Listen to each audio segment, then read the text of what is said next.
Bapak, thank you very much for your enlightening address. I'm sure the audience will have plenty of questions for you later on. For now, ladies and gentlemen, good afternoon and welcome to the second panel discussion of the Straits Times Asia Future Summit.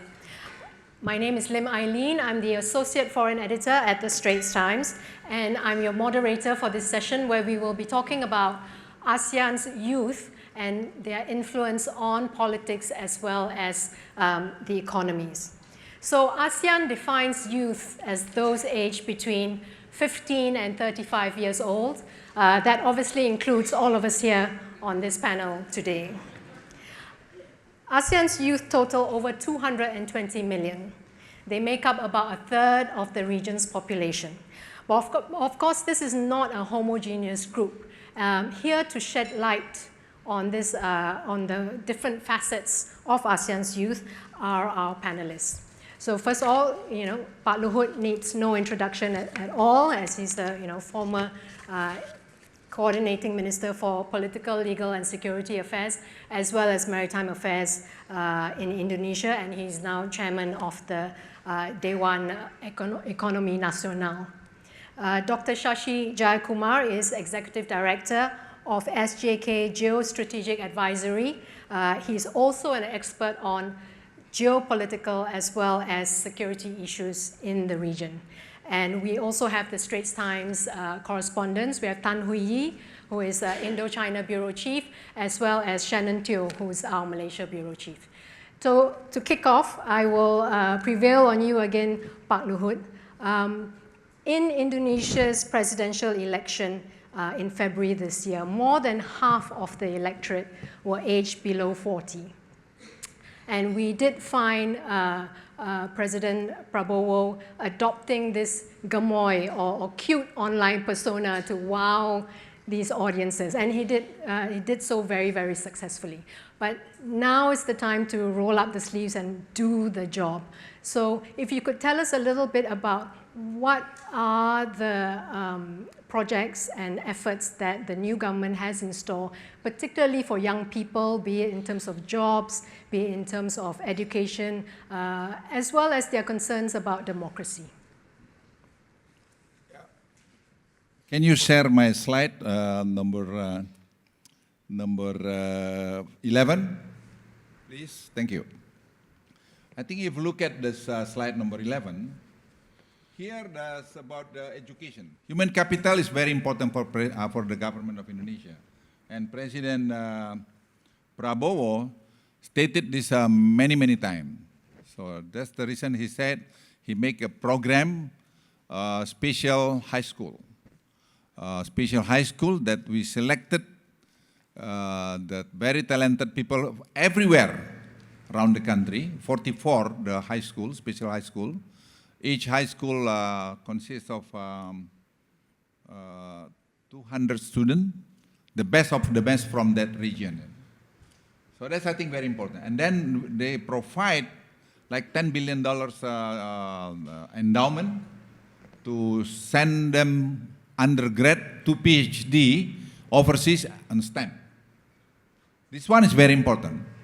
Otherwise, the industry, the downstreaming industry, this is only managed by the foreign people. We don't want to.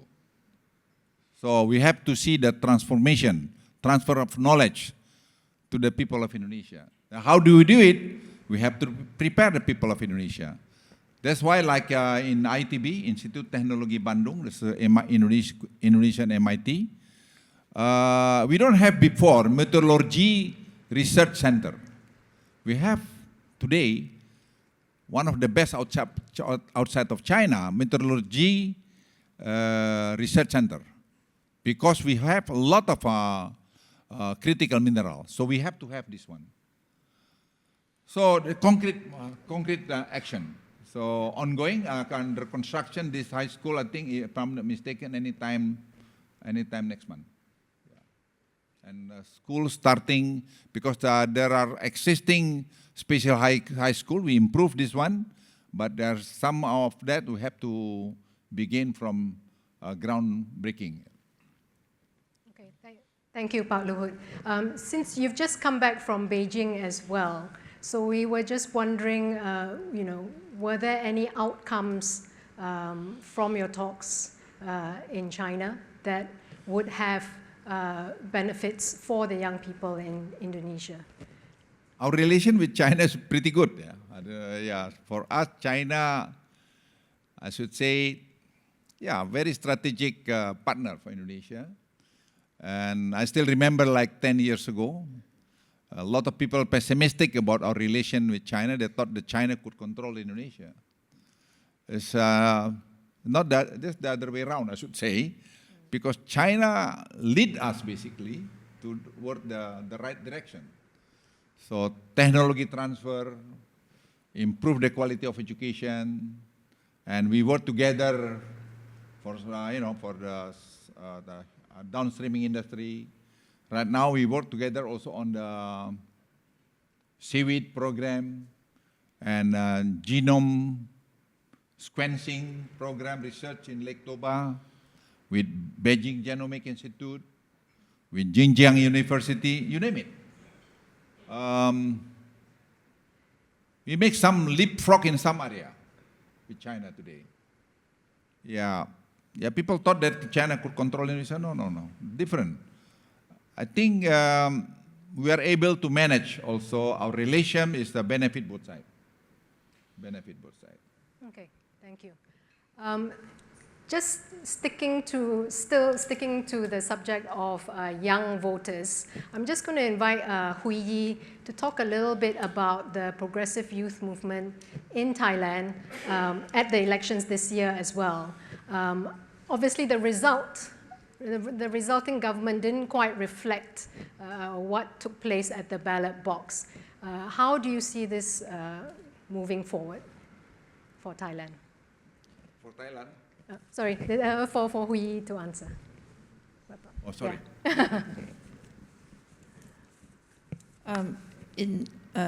Thank you for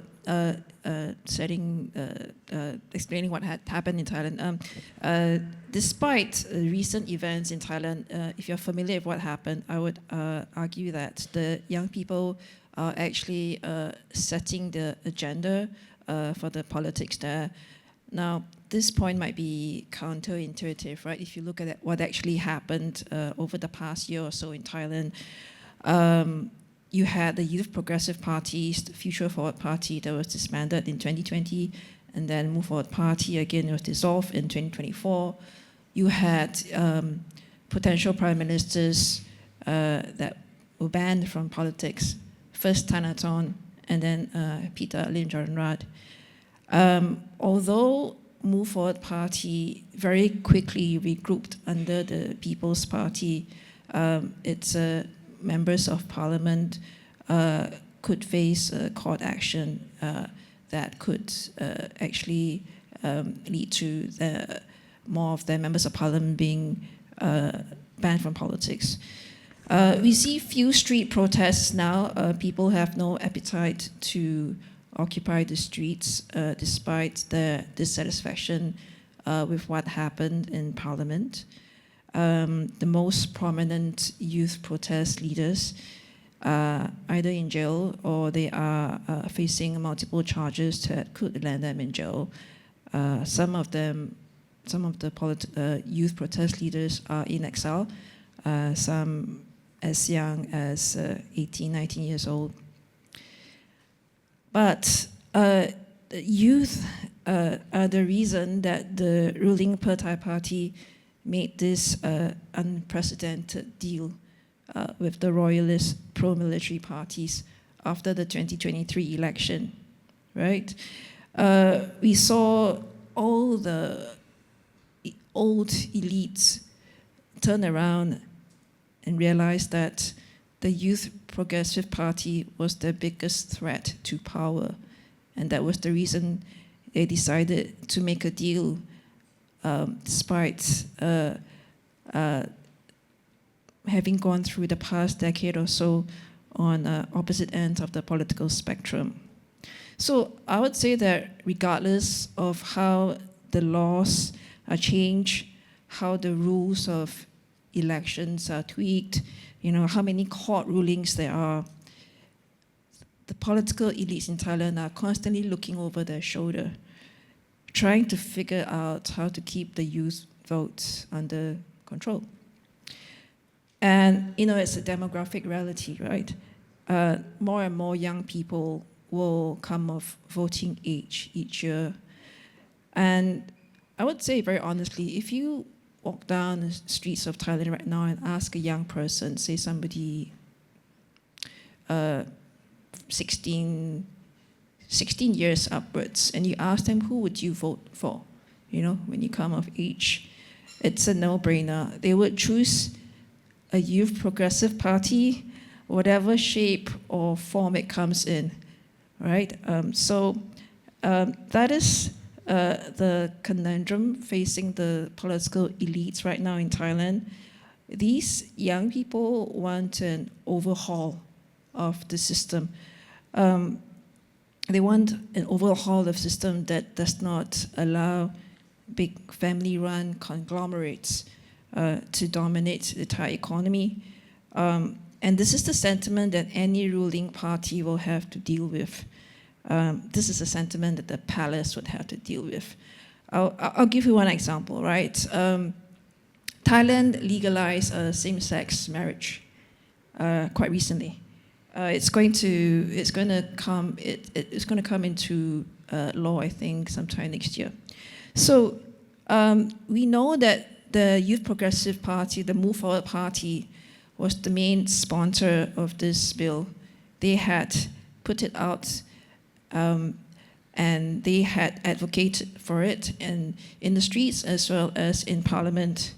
But what happened was that when it was actually legalized, Pheu Thai Party, the ruling government, they held a big party for it. They had a big celebration for it at the government house, and they had all these ministers come out and make speeches, celebrating same-sex marriage. And this was a direct appeal to the young voters.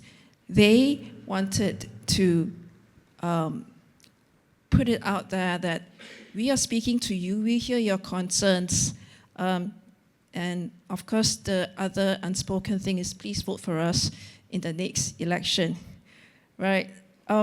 Then, of course, I can imagine your next question will be, what about the current Thai Prime Minister, Paetongtarn Shinawatra?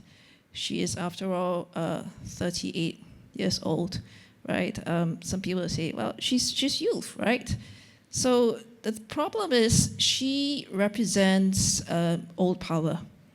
She represents massive privilege, having grown up and spent most of her working life in the businesses of the Shinawatra clan. So that's important to remember when we think about what the youth progressive movement represents. It wants to reform Thailand, to tackle inequality that you see in politics, in business, and in the social sector. It wants to change the system whereby the ruling elite is able to change the rules of the game whenever the result is not something they expect. So overall, Thai politics is in this very, very new, very strange place. The youth vote is important. It is very loud. And young people's progressive ideas are setting the agenda. We also have the youngest prime minister in Thailand, who does not represent youth voices. So we have all these contradictions, right? And Thailand somehow will need to find some balance amid all of that. Okay, thanks very much, Hui Yi. Thanks very much, Hui Yi. So still on the subject of youth activism, I'm just going to invite Dr. Shashi to talk about the flip side of that, which is, the possibility of radicalization, as well as, the threat of polarization within countries, as well as within the region itself. Thanks very much for the opportunity to be here. I've benefited from hearing the earlier session and also from Luhut. I've worked in government and then in think tanks and now in the private sector on a variety of mainly security issues, including extremism, hybrid threats, disinformation, issues relating to polarization and resilience. I think simple authorities on the sharper end of the sphere have done quite well when it comes to de-radicalizing individuals, mainly JI, Jamaat Islamiyah, and then latterly pro-ISIS types. And I think we all know that. That's an issue which I'm happy to get into if there's further follow-up on this. But actually, I'm beginning to wonder, looking at all the individual case studies, whether preventive detention without trial and de-radicalization, is that the main issue? We do a good job. The success rate is actually really high. It's about 90%. This is in Singapore, In just Singapore. to clarify. Yeah. And actually slightly lower success rate for the online self-radicalized, but that's not a Singapore-specific problem. That's worldwide. But is the core issue actually more polarized, a polarized form, or sets of thinking? Those of you who follow these issues look at not just the pro-ISIS types. You would have noticed that there's beginning to be egress of right-wing forms of thinking into Southeast Asia, and in fact Singapore, because the only two documented right-wing cases in all of Southeast Asia were actually in Singapore. One was an Indian Protestant, another was, as far as we can make out, Singaporean Christian, both were Christians, who were intent on following in the footsteps of their idol, Brenton Tarrant, the New Zealand Christchurch shooter and attacker. This is so strange, right? Is the issue actually violent extremism, or is it forms of polarized thinking? Both of these individuals believed in great replacement kind of thinking, but they're not white. This is an issue I think security professionals and those also who deal with resilience need to get their heads around. There's a kind of context-specific, let's say, neo-Nazi, great replacement thinking, fighting for the whites in a race war, with the two youths actually here felt, right? It should not find egress in Southeast Asia or in Singapore. It's so context-specific on the space of it, but it somehow transplants and transmigrates to this part of the world, and unsurprisingly Singapore first, because by so many measures we are the most wired in all of Southeast Asia. If you had asked security professionals, I think 10 years ago, you might have been, I'm guessing, laughed out of the room, or maybe not taken as seriously as you would be now. So I think the question is not to survey these cases as niche pinpricks, which are not going to repeat themselves, but actually to ask ourselves a more important question on polarization. What other forms of polarized thinking are going to come into Southeast Asia and Singapore? Is it far left? Is it anti-technology, anti-AI, anarchist, or this kind of miasma of people fed with junk news, poor quality news, layered on with kind of conspiracist thinking? Now, don't get me wrong, I'm not saying this is happening in a massive scale in Singapore at all. And I do actually see more glimmers of positive signs than I do on the negative. And I guess that's the second part of my brief remarks, because I do a fair amount of engagement on the ground. Let's say there's an NGO and there might be a political office holder, and I'm coming in to give the slightly different point of view, to engage on various issues, including, let's say, Ukraine, but also Gaza, increasingly Gaza. And these are actually really, really interesting, because young people are not necessarily wholly polarized, although there are signs of polarized thinking, but they want to know what they can do. They're aware, and I think they're much more energized than, I'm revealing my age here, than my generation. Yes. In my generation, we would have been like, oh no, we don't talk about these because these are OB markers, right?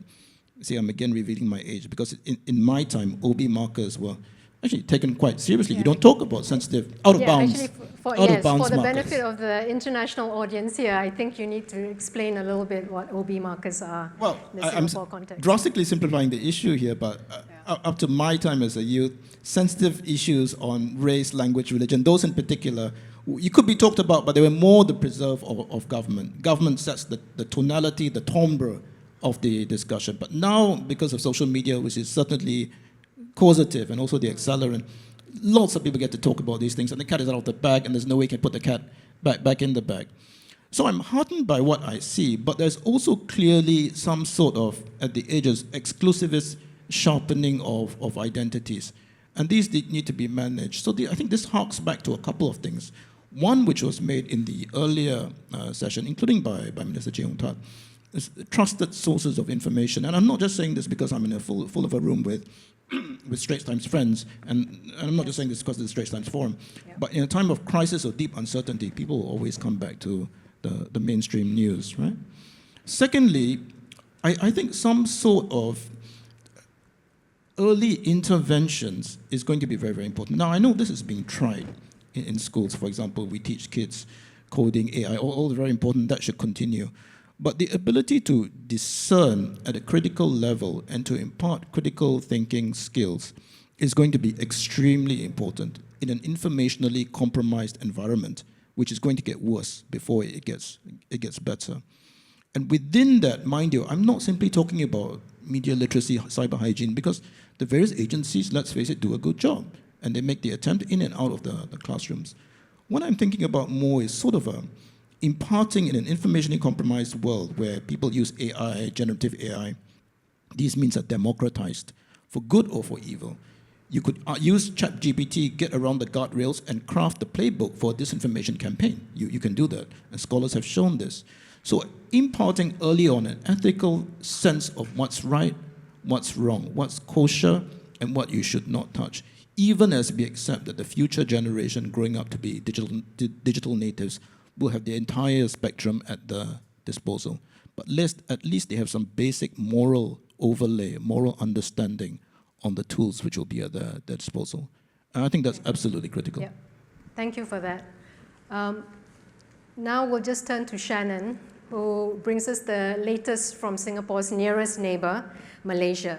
So Shannon, in the November 2022 elections in Malaysia, 18-year-olds voted for the first time, right? And 2 years later, recently we had Prime Minister Anwar Ibrahim revealing his budget as well. Can you just give us a little bit of the flavor of how are these youth concerns being addressed, whether it's cost of living, jobs, etc. And the issues that were top of mind for this demographic, where before the elections there were issues that were top of mind for this demographic. Where are these issues now? Quite generally speaking, for Malaysia, I'd say going back maybe as far as about 2013. So we're talking about 3 election cycles ago. Cost of living, things like that, became the top line issue. It just jumped to the top, it never left. Right? And this is across all demographics, youth, adults, so on and so forth. But of course, when you speak to youth, yes, things like inflation, cost of living, so on and so forth, always mentioned, but it always comes in hand with job opportunities and economic opportunities, right? And what this is really translating to, if you kind of read between the lines, what they're saying, it's a quality of life question, right? It's not that prices have gone crazy. I think if you compare Malaysia to a lot of places, the actual CPI number is actually quite moderate, right? It's quite controlled. And then there'll be occasions where it goes up a bit, but it stays pretty on a good level. So they are very aspirational, young people in Malaysia. And I think if you look at, there was a youth survey done in the middle of this year for 18 to 30-year-olds. And the interest in politics was at 31%.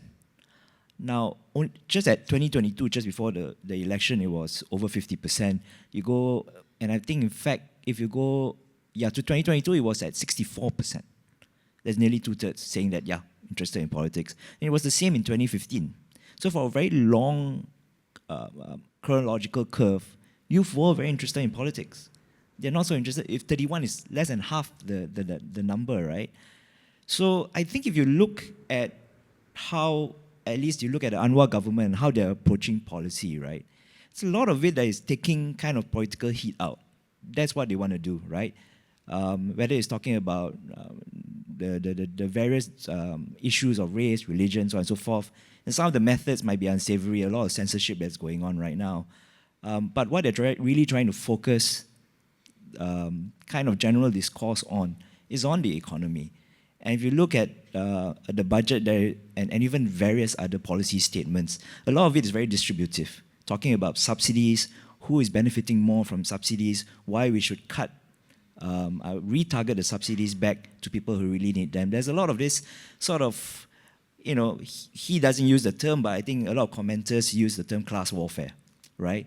He's trying to get the poorer voters to get on his side, and kind of, it's slightly dangerous in that sense, to kind of blame all the ills of the country on what he terms the Mahakaya, the ultra-rich, right?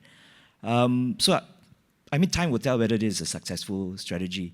But there is this sense of trying to get young voters, which largely, in fact, did not support his coalition at the last election. We're talking from the Malay majority, at least.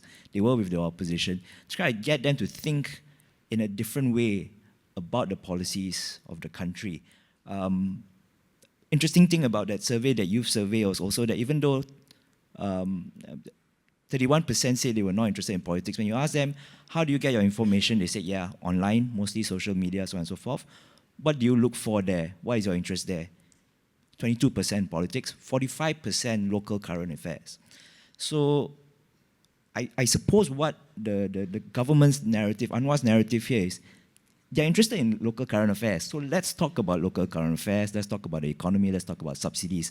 They care about this. They might not care what party I'm from, but they care about their own quality of life. So let's attack that. Okay, thanks very much for that, Shannon.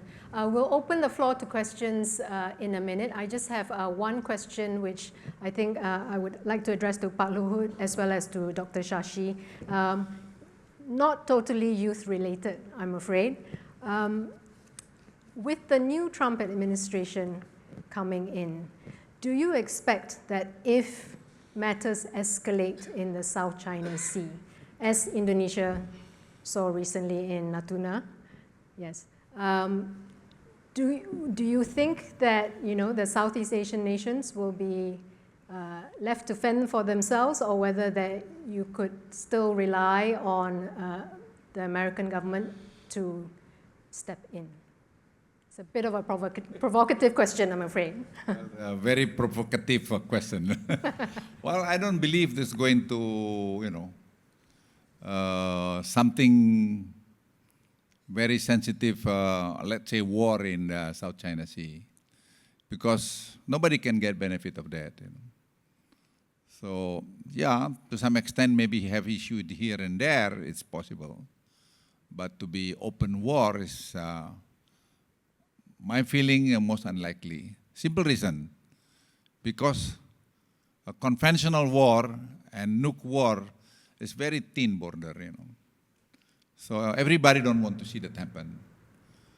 But to see like a tension because of, right now, for instance, Taipei want to get something from US, to modernize their own military. Could happen. And America may be easy to look at just from the, their export something to Taipei. And America also don't want to spend their own, budget for defense, to defend other countries, something like this. So that's my belief. And number two, I think ASEAN should make much closer collaboration on this issue. Because ASEAN with the population around, how many, maybe like 300, 400 million, it's a big market. And also very big potential. Young people also in ASEAN a lot.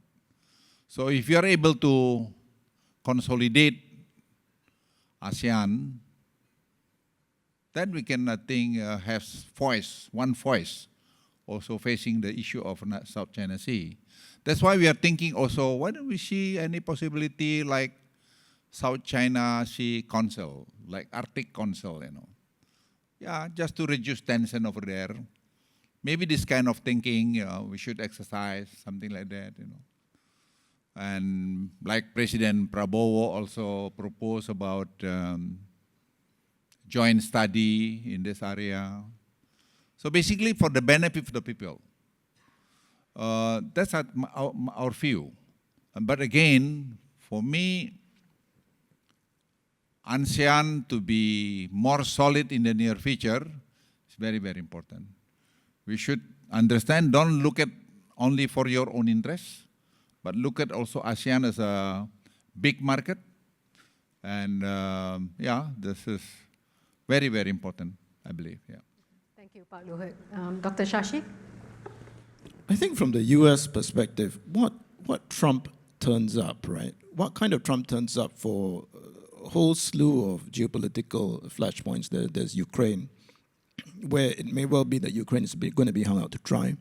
Taiwan, where the outlines are a little bit clearer compared to the South China Sea. I mean, it's quite clear that the onus will be on Taiwan, if you believe Trump and his closest advisors, to up the ante when it comes to topping up for his own defense. Will he take the same sorts of lines for South China Sea? Well, if you look at the line of individuals who have been sort of auditioning through interviews last few days for some of the key positions, which would be National Security Advisor, which, if I understand, in the last couple of hours may well have been filled. And obviously the next most important position will be SecDev, and the potential there is Elbridge Colby, who I think his name is known to a number of you. And he's articulated this. It's not that the United States is completely averse to any kind of conflict. It will stand its ground. It will impose certain costs in various flashpoints if there is a need. But layered onto that is the refrain you've got from Trump and the closest advisors, including those auditioning, which is namely that it's the Democrats who start wars and it's the Republicans who end them. I think that's worth bearing in mind. Specifically with regard to the South China Sea, I think it's going to be very, very important to the degree to which the DoD imposes on Trump a sense that continued safeguarding of sea lanes of communication is going to be very, very important in the South China Sea.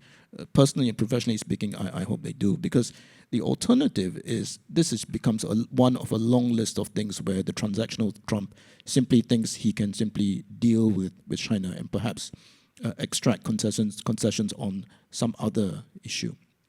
That's something to think about. The other is the inner calculations of the Marcos administration, which frankly I find a little bit opaque, but the one comment I would make was that the Marcos administration alternately seems to blow hot and cold at different times. From time to time, there will be actual encounters which have nearly resulted in loss of life, nearly, which would trigger the interesting question as to whether the Mutual Defense Treaty would actually be triggered and whether the United States would then be compelled by treaty obligations to come to Filipino aid. That's not quite clear. We come close to that, right? But why is it that the bellicose Marcos is occasionally balanced, and if you look at his public statements, with statements to the effect of we have some arrangement, some understanding on the ground with the mutual military commanders on the ground with the China side. Is it because, and this is a theory, not just held by me, but by others, that the US have, under the Biden administration, has actually told the Marcos administration at the back end, look, we know there's this mutual defense treaty, but we're bogged down in the Middle East, potentially with Iran, potentially with the crisis on cross Straits, and also on Ukraine. Therefore, don't bother us on this right now. I have some credence with this theory. I think it's a distinct possibility why Marcos has been sort of, well, not exactly two-faced, but he says different things about the issue. And last, within the last week, I believe, I find deeply puzzling, there may well be other experts who might be able to shed light in this room.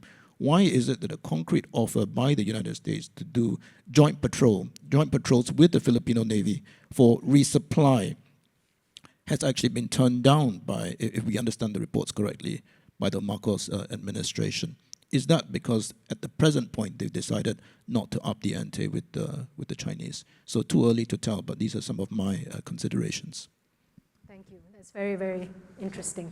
I'll open the floor now to questions. If you can raise your hand and introduce yourself before asking a question, and the mic will come to you, gentleman over there. Yes.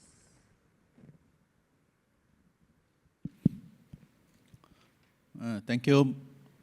My name is Tawhidul Islam. I'm the High Commissioner of Bangladesh. I have a question for Honorable Luhut, the Chairman of the National Economic Council Indonesia.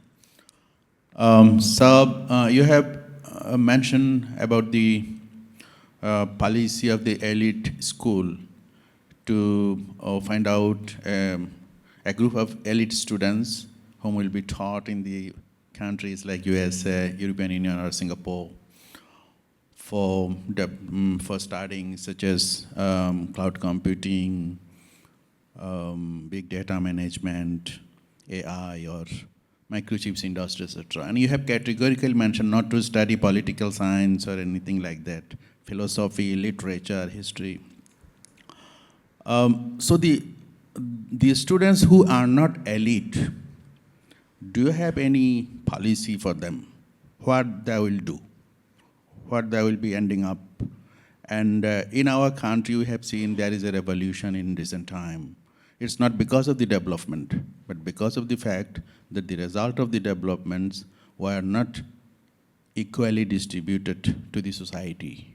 So there was discrepancy, the ethical studies, and inclusive growth is very important, not only development of the elite section of the society. So do you have any policy about the development of the other fractions of the society in Indonesia? Thank you, sir. Thank you. Indonesia is a very huge country, so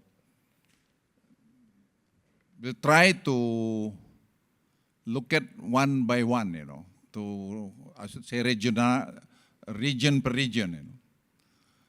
If you look at now PISA Indonesia, PISA, I think the scale of the mathematics of people of Indonesia, consider low. But we understand later on that we can improve this one by using what we call it gassing. There's a methodology discovered by one professor in Indonesia. So now, out of 500 something kabupaten district in Indonesia, like 290 districts already been trained by this methodology, and you see the difference. So, like one of mathematics competition in Japan, if I'm not mistaken, the gold medal is come from the high school in Banyuwangi, southern part of Banyuwangi. So there are so many smart people in Indonesia, but the issue opportunity. So that's the reason President Prabowo wants to promote or to look for the best of the best people of Indonesia to prepare to go to the top university. And later on to run the company in Indonesia, because we have so many good companies today. Smelter company for the nickel and stainless steel, for many things. So we are thinking also about artificial intelligence, about many things. But number of job opportunity in the near future, I think more and more, because we understand also a lot of Indonesian people, the smart people, they don't have a job when they already achieve something. So our program with Tsinghua, for instance, Tsinghua University, that already when the President Jokowi went to Beijing last week, and one of the issues that we send the top of the top, creme de la creme of Indonesian students to undergrad and to PhD program in Tsinghua, and also be part of the research program over there, and be part of the industry in that area, said also prepare the industry in Indonesia. So some of the Chinese investors who build their own industry in Indonesia, they can employ the young people of Indonesia who've been trained in China. They can speak Chinese, they can speak English, whatever it is. So that's, I think, the way that we can do leapfrog and research. Like I mentioned to you, genome sequencing that we have right now ongoing in Lake Toba. We have like around 5,000 species of the herbal over there. So we genome this. We've been working now the last 3 years with Beijing Genomic Institute and with Xinjiang University. Something like this ongoing right now in Indonesia. So that's why the president wants to see more and more young people in Indonesia been trained or trained to overseas in the STEM area, science, technology, mathematics, and others. So that's what we need today in Indonesia. And funding is not the issue.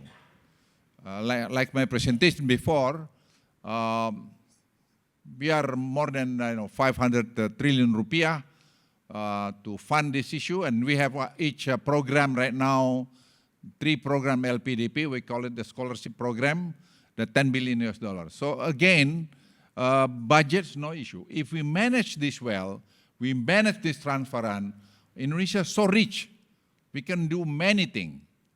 The problem, we don't transparent before. Now, digitalizing program make Indonesia become very transparent. It's very hard to corrupt. Why? Simple reason. Because you deal with the machine, you don't deal with human anymore. So, Pak Luhut, I can't help but notice there's very much a China shift. Pak Prabowo was recently on the phone with Mr. Donald Trump and saying that he was fully US trained.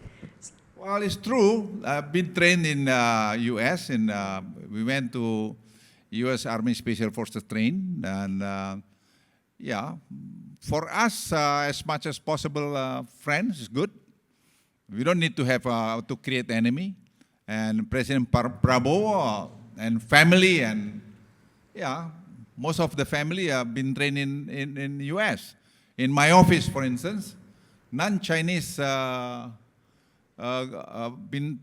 of my staff been trained in China, none.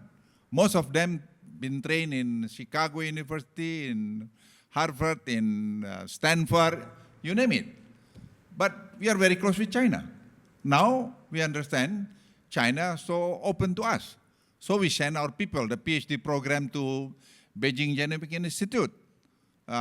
They let us also study and use their own lab in Beijing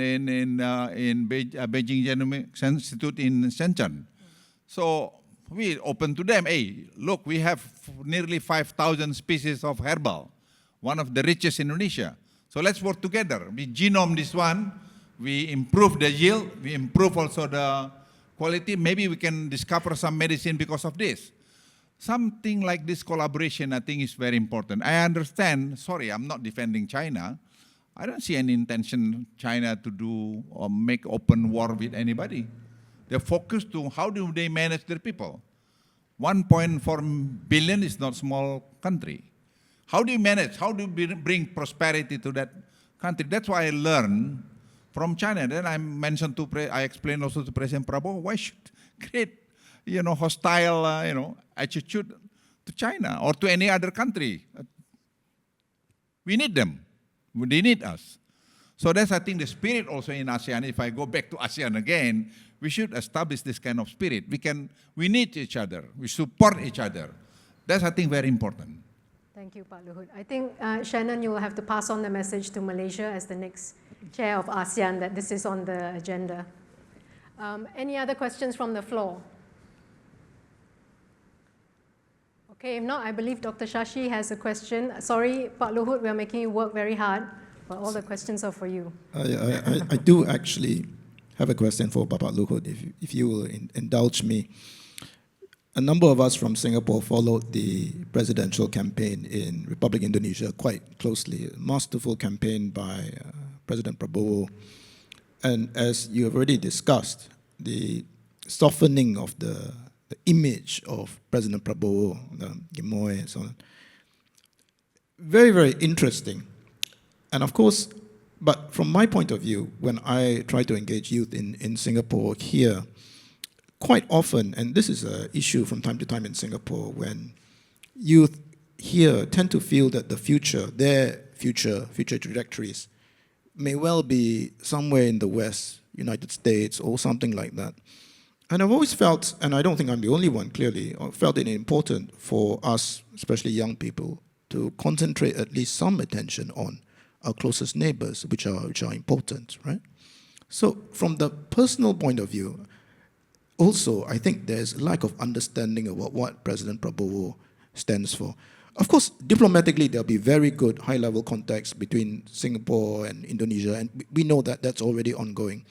But for young people to understand at a personal level, who may not remember anything about President Prabowo, except maybe his military background, right? Then they have wrong perception. And then secondly, to understand that the future may well be tied in a very great country, which has tremendous economic opportunity, your country. I know this may fall under the purview of various agencies, not just the committee which you chair now, but would you have any thoughts on ideas to show that advantages of these potential linkages, especially to the young people in Singapore? Thank you. Knowing President Prabowo, I think is, look at very tough person. But if you explore, more and more about President Prabowo, he's very, very nice person. So he can communicate very friendly with anybody. Yeah, look at Gamoy, you mentioned about this one. Yeah, well, the people love it very much. 96 million vote for him. It's not small numbers. So why it happened? Because the perception at the time, this Prabowo is very tough guy and da. But later on, look at, the way he approached people, the way they talk people. We'll see what happened for the next 1 year. He very positively said to the young people, I want you to go to the top university. I provide this one, I provide this one. It's going to happen. As I mentioned to you, there is no issue about the budget. The issue now is up to you. Can you follow this program? If you follow, you can get this opportunity. So this message, very important to the young people of Indonesia. To Malaysia, I think, I think Malaysia knows very well Prabowo because he lives sometimes also in Malaysia. In Singapore also, he has a very good friend in Singapore. So I'm pretty confident that President Prabowo could move Indonesia, much faster in the near futures, because of course President Jokowi prepared that. So I experienced when I was Chief of Staff, very little information prepared for the President Jokowi at the time. Today, President Jokowi provide everything. They ask us, they give instruction to all of the ministers at the time to brief President Prabowo what we are planning, what we are doing, what we have done, this and that, to President Prabowo. So Prabowo well briefed, I should say well briefed, and he listened to us. He asked us. So it's like the National Economic Council, for instance. He listened to us. He listened, what's the issue? Because we list down the hot issue right now in Indonesia and look at one by one. We prioritize, this one we should give the recommendation or advice. We can text President Prabowo on his trip right now to US. I text his staff, hey, pass this message to President.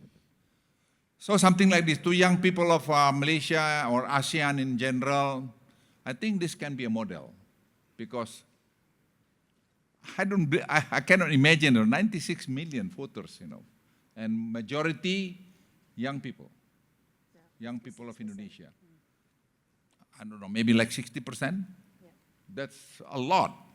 People thought at the time, look at the past.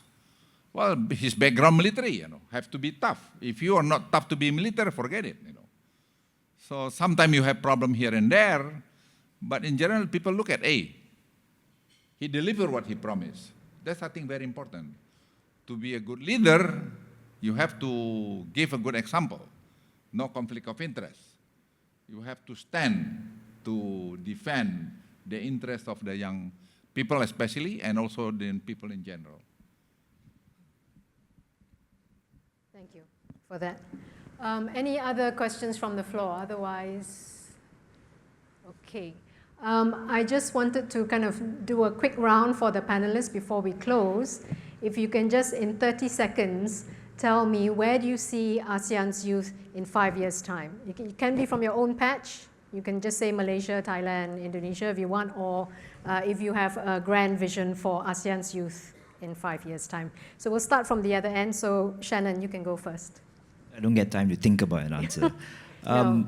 Keeps my answer shorter, I guess. I think you can see the variance of the profiles of the youth. In Thailand, it appears pretty monolithic. They kind of want the same thing. They They're pushing towards a certain kind of future. And in Malaysia, it's very disparate. What do the youth want? And and I think we are doing some reporting now as well. And as you go around to different parts of Malaysia, they seem to have very different visions of what Malaysia should be in 5 years, right? Yes, they all want economic growth, opportunities, so on and so forth. But the journey, how they perceive the journey is very different.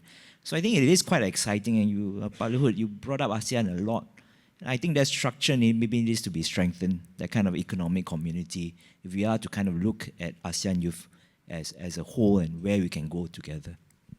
Sorry, just to follow up on that, when you talk about all the different things that they want, what are some of the key dividing lines that you find amongst youth in Malaysia? I mean, is race and religion, for example, a key thing? Yeah, I mean, it's elephant in the room, right? And if you talk to different demographics, some will say that this race-based quotas, we need to either strengthen / get rid of it, depending who you're talking to, right? And it is something that is it's a kind of a key point of discussion. But beyond that, actually, if you do talk to a lot of youth, a lot of them actually aren't that interested in education. I want to be an entrepreneur. I want to do business. I don't really care about tertiary education, that sort of thing, right? That's actually the majority of youth. They want to start their own business now, right? And I don't know if it reflects maybe a distrust of the traditional economic structure, right? Which is, we educate you and then you go into the workforce, right? They want to make their own way. So, depending on who you talk to, again, how do they see their progress into young adulthood, into the career ladder, into becoming prosperous, right? So there is both a race divide, but there's also a regional divide. Where you are in the country also determines what you think you're going to do for a living. So you're talking about the urban-rural that's right. divide, which also largely determines how conservative they may be, or how cosmopolitan that they may be. And I think that kind of applies across, probably across most, ASEAN. most ASEAN countries. Hui? Well, to add to what you said, I don't really think young people in Thailand are that monolithic, but class is also a big issue in Thailand. But I think over the years, the inequality has gotten so bad that it has become apparent to young people if they don't tackle it, they would have a pretty dim future.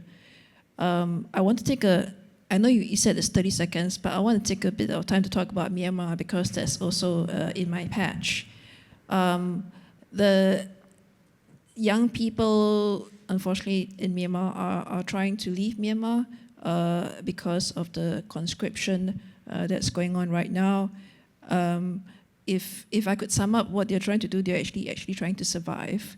A lot of them are leaving the country informally to go to Thailand. Some of them are landing in Singapore through various means, trying to find work they are overly qualified for.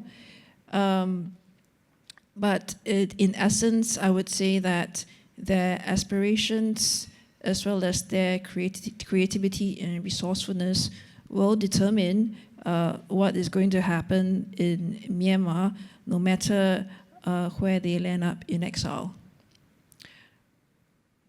That's it. Thank you. Thank you very much. Pak Luhut, 5 years' time, where do you see ASEAN's youth or Indonesia's youth? Sorry? Where do you see ASEAN's youth or Indonesia's youth in 5 years' time? Well, let me go to Indonesian youth. I was so surprised that Indonesian youth, look at now, very care about environment. Very care about environment. My granddaughter, she was in university, US, in Georgetown University. And she phoned me one day and she said to me, "Hey, Grandpa, don't ever make any policy against the interests of my generation." So I said, "What do you mean?" I said, "Hey, about the environment. So don't create any policy that could jeopardize the interests of my generation." I said, "Wow." So that's why when we had a meeting in Bali, on G20 at the time, and John Kerry said, "Do this and that," I said, "Hey, John, you don't need to remind me about this, my commitment not to you, my commitment to the young generation of Indonesia, to my granddaughter. She's now studying in Tsinghua Swasmor program. And she said to me, Opong, Grandpa, look at the young people around the globe representing from the top university in this program in Tsinghua. They are also talking about two things. Number one is about environment. They care so much about environment. So this is, I think, very important. The ASEAN youth also should look at this one. And I understand they have a communication among them. And number two, technology. Because they are also concerned about artificial intelligence. This could bring some benefit to the humankind, but at the same time, if you don't manage, this could also destroy the humankind. So 5 years from now, we don't know what's going to happen because the technology moving so rapidly, unbelievable sometimes. ChatGPT. Nobody can imagine the ChatGPT situation like this. I'm going to see Jensen Huang tomorrow in Jakarta. We're going to this NVIDIA. We're going to discuss also about this research. And again, there are so many Indonesian youth people, young people could do this business or doing research on this. Because there are so many smart people right now in Indonesia because of the program. And I think in the near future even more, because of the program of the special high school. So again, I go back again to youth ASEAN. Let's work together.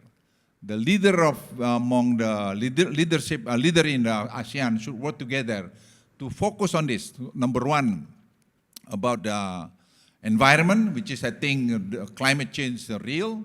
Number two, I think about technology, focus on AI. Thank you. Thanks, Pak Luhut. Shashi, rounding up with you. In the think tank world, which is where I originally came from, we have this saying that Singapore doesn't just have normal conditions, it's got super normal conditions. Nothing happens, nothing bad security-wise ever seems to happen in Singapore. But now in the private sector, you feel the walls closing in. It's going to be a very, very insalubrious world. The two great dichotomies of our time are, over the medium term, are going to be either conflict or non-conflict. Minister Ng Hen at the Committee of Supply debates said chances of conflict are non-zero, right? And he has access to all the information that we have and much more besides that. So whether or not you actually have the conflict, which will lead people to either be caught in the middle or nation states having to pick sides and so on and so forth, even if that doesn't happen, the non-conflict scenario is also insalubrious. You've got an informationally compromised environment, you've got grey zone threats, you've got hybrid challenges, you've got people appealing to Singapore youth and the populace at large in a civilizational or cultural way or whatever. There's so many.